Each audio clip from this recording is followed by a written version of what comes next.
principalmente centrarnos en el tema de violencia hacia las mujeres, el caso de Luz. Pues quiero hablar y platicar con Yara Villaseñor. Ella es integrante del colectivo Pan y Rosa, si no me equivoco, para hablar sobre, la situación que están ocurriendo hacia las mujeres. Ella es integrante del colectivo Pan y Rosa. Yara, muy buenos días. Muy buenos días, muchas gracias por la invitación. Mira, Yara, es realmente preocupante. Esta situación. Sí, adelante.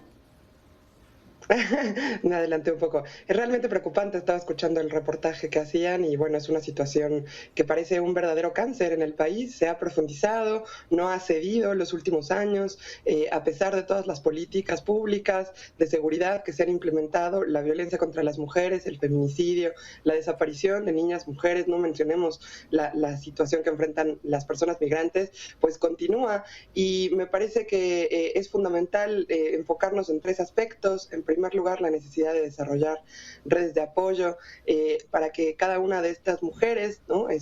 Antes de que la situación de violencia escale hacia el escalón más grave, que es el feminicidio, pues puedan contar con ayuda y medios para poder librarse de sus agresores.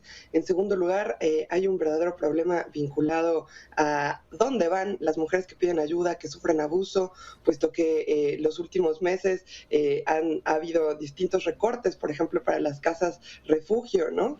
A donde pueden ir mujeres y niñas víctimas de violencia en sus hogares, en sus familiares. Y por último, el problema de la impunidad.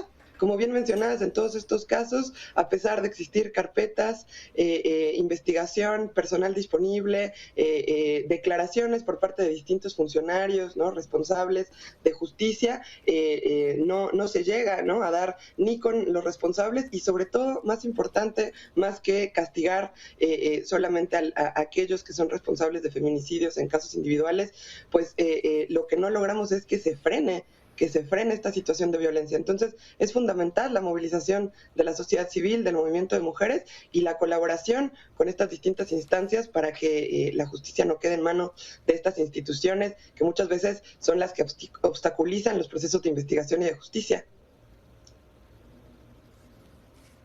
Yara, ¿qué hace falta? ¿Por qué hasta que un caso debe ser mediático, por ejemplo, el caso de Luz, por ejemplo, el caso de Devani, autoridades toman cartas en el asunto? ¿Falta voluntad por parte de ellas? Evidentemente falta voluntad política, tienes toda la razón. También me parece que es expresión de una cultura machista que naturaliza, normaliza la violencia contra las mujeres, los feminicidios, que está plagada de legislaciones en donde parece que se pena más quien se roba una vaca, ¿no? O quien comete otro tipo de delito que aquellos delitos relacionados con la violencia contra las mujeres. Y precisamente lo que esto coadyuva es una situación de impunidad, de cero acceso a la justicia, en donde el mensaje que se transmite a la sociedad es que no pasa nada si asesinan a una mujer. Y por eso es fundamental romper el silencio, sacar los casos de la vida privada, del aislamiento y reconocer que es un problema que se está volviendo realmente un problema público, ¿no? No solamente de seguridad, sino que atraviesa múltiples dimensiones en donde hay que contemplar también y sobre todo qué condiciones pueden tener las mujeres para garantizar cero dependencia frente a sus agresores, un salario digno, un trabajo estable que les permita garantizar su manutención, ser absolutamente autónomas, independientes y por esta vía pues evitar esos lazos que muchas veces vinculan, ¿no? A estas situaciones. No se digan los casos de desaparecidas o de feminicidio, es fundamental ahí también la intervención de la sociedad civil y de las instituciones estatales a las que hay que exigirles pues responsabilidad y cero obstáculos en los procesos de investigación, me parece a mí. Y estas alertas de violencia en contra de las mujeres han servido de algo, Yara. Sabemos que algunas de las recomendaciones que vienen en esta alerta es la prevención. ¿Realmente funciona? ¿Realmente los estados las llevan a cabo? Mira, el primer problema con la alerta de género es que su principal medida es reforzar la presencia de cuerpos de seguridad vinculados a la policía o el ejército. Distintas organizaciones feministas y de derechos humanos los últimos años, a partir de la guerra contra el narco, hemos denunciado que la salida del ejército a las calles, la presencia de estos efectivos o de la Guardia Nacional son elementos que han profundizado la situación de violencia y de feminicidio, muchas veces por la colusión que existe entre estos organismos y los propios cárteles del crimen organizado, por ejemplo, o las redes de trata. Entonces, ese es uno de los elementos que a mí me parece de los mayores límites de la alerta de género, pero además la situación es tan profunda que la realidad es que el derecho penal está limitado solamente a actuar una vez que se han consumado los delitos y no tiene realmente una práctica preventiva. Hay distintas medidas que podían implementarse para poder reducir la situación de violencia que enfrentan las mujeres, sobre todo vinculadas a medidas de infraestructura, transporte 24 horas, gratuito, seguro, alambrado público, ¿no? Que no te tengan que recorrer largas distancias de los hogares a los centros de trabajo a altas horas de la mañana o de la noche, que son todas situaciones que vulneran, exponen a las mujeres en sus actividades de la vida diaria. Entonces, frente a este tipo de medidas, o por ejemplo, frente a implementar en los sistemas educativos materias sobre feminismo, perspectiva de género, hacer programas sociales, políticas públicas que estén orientadas a fortalecer los lazos comunitarios, a fortalecer las alianzas entre varones y mujeres, atacando, ¿no?, esta construcción que se ha hecho en el último periodo de que las mujeres son o somos un objeto descartable, desechable, que no pasa nada si se nos violenta, si se nos agrede. Es un elemento cultural que también tiene que atacarse desde las instituciones, desde los grandes medios de comunicación y por supuesto también desde el sistema escolarizado y en la familia. Entonces me parece una serie de medidas que requieren necesariamente un plan integral contra la violencia que contemple, ¿no?, en primer lugar, garantizar todos los derechos básicos para una vida no solo libre de violencia, sino digna, que son elementos que el gobierno hasta ahora no ha garantizado.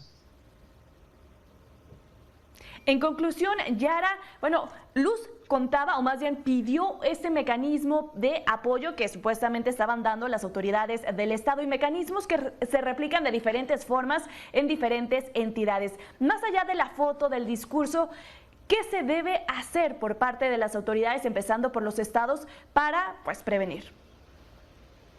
Mira, en primer lugar, a mí me parece que todos los casos de investigación, las carpetas, tienen que ser controladas por comisiones independientes de mujeres, de familiares de las víctimas, de organizaciones de derechos humanos, porque es precisamente ahí, en ese primer momento de investigación, donde empiezan todos los obstáculos para el acceso a la justicia. Se pierden las pruebas, no se puede acceder a las cámaras, a los videos grabados, no se cuenta con todos los recursos materiales y financieros, por ejemplo, para poder acceder a estos recursos.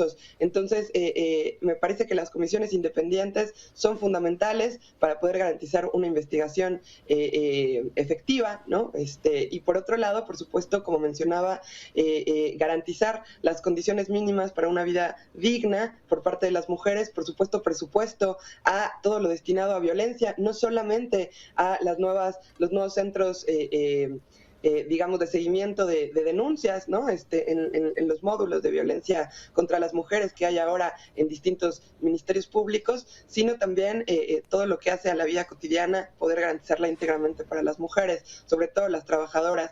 Y por último, muy importante, contar con toda la posibilidad de redes de apoyo que pueda brindar el gobierno, las instituciones, pero también la propia sociedad civil, los familiares, las amigas, las personas cercanas, para que en estos casos de violencia que siempre empiezan, ¿no?, con distintas expresiones que van escalando hasta el feminicidio o que se presentan en situaciones de vulnerabilidad, pues las mujeres puedan tener salidas y no estén destinadas a esperar en aislamiento, ¿no?, y en soledad cómo se van profundizando estos aspectos de violencia hasta que ya no puede haber un paso atrás y se encuentran nuevamente mujeres asesinadas o desaparecidas. Por eso es fundamental la movilización, como se viene haciendo en los últimos años, y pues por supuesto desde una perspectiva independiente, combativa y en las calles, que apele a la fuerza del movimiento de mujeres, de los sindicatos, para poder acabar con la violencia y desconfiar de todas las medidas que el gobierno ha implementado, que hasta ahora no han funcionado, y de las cuales también la derecha conservadora ha querido